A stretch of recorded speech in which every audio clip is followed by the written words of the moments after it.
बात उन दिनों की है जब छत्रपति शिवाजी महाराज मुगल सेना से बचने के लिए अपना वेश बदलकर रहते थे। एक दिन शिवाजी विचरण करते हुए एक गरीब ब्राह्मण के यहाँ रुके। उस ब्राह्मण का नाम विनायक देव था, जो अपनी माँ के साथ रहता था।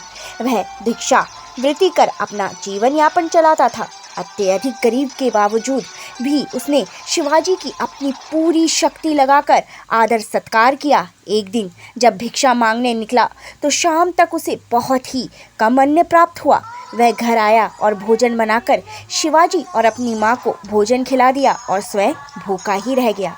शिवाजी को अपने आश्रयदाता की दरिद्रता को देखकर उनके हृदय में बहुत ही ज़्यादा ग्लानि हुई और उन्होंने उसकी मदद करने का निश्चय कर लिया।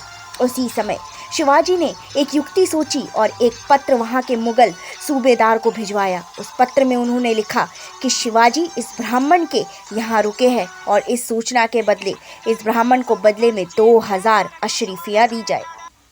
सूबेदार शिवाजी के बड़प्पन और ईमानदारी से पूर्णतः परिचित था, अतः उसने ब्राह्मण को 2000 अशरीफियाँ दे दी और शिवाजी को गिरफ्तार कर लिया। बाद में जब तानाजी से यह सब सुनकर कि उसके अतिथि स्वयं शिवाजी थे, तो वह ब्राह्मण छाती पीट पीट कर विलाप करने लगा।